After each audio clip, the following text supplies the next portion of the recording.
Alors, régulièrement, je reçois des questions sur des fourches un peu anciennes. Donc là, on est sur une Fox 36 Talas. Donc déjà, rien qu'avec le tube de direction, on peut voir que la fourche elle est ancienne. C'est pas du conique, c'est du droit. Talas, ça veut dire qu'on a la modification de débattement qui est possible par un réglage du ressort R. Je vais y revenir. Et là, on est sur une cartouche R, donc la lettre R. Fox, contrairement à RockShox, il y a un truc qui est cool. C'est que les fourches sont assez descriptives dans leur dénomination. Fox 36, Talas, R. Ils n'utilisent pas des noms comme Zeb, Lyric, Domain, qui veulent rien dire. Ça, c'est un axe de 20, je pense.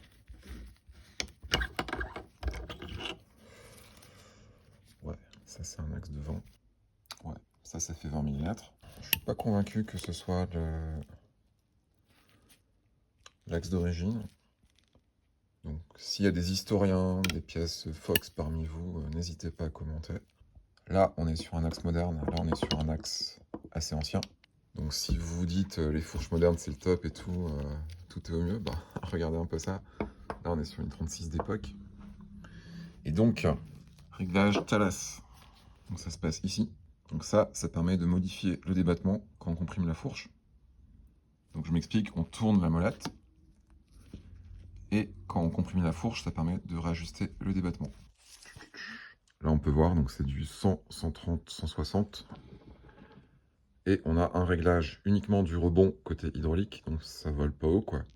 C'est un peu le minimum. Je pense qu'aujourd'hui, on sort une fourche comme ça, personne n'en veut. Alors, je vous fais la petite démonstration avec la compression. Donc, le Talas, ça se passe ici. Mais par contre, il faut compresser la fourche pour que ça se déclenche. Donc là, je me mets en position moins de débattement. Je compresse. Et si je remets la fourche sur la table et que je tourne la molette, voilà, elle s'est étendue. Alors les plus expérimentés d'entre vous savent que c'est un système qui est extrêmement peu fiable et qui pose pas mal de problèmes de révision. Donc grosse limitation de ces fourches, c'est au niveau de la cartouche ici. Il faut voir qu'on est sur une cartouche dont les kits n'existent plus, les kits de service avec les joints n'existent plus.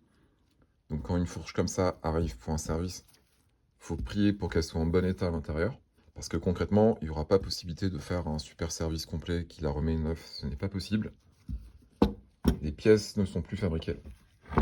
Autre souci sur ce type de fourche, la vis ici est extrêmement fragile. Donc ça, il faut faire très attention.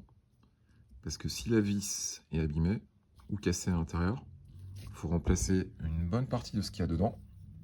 Et les pièces ne se trouvent pas. Voilà. Donc les fameuses fourches Talas de Fox, qu'on voit encore quand même beaucoup en circulation.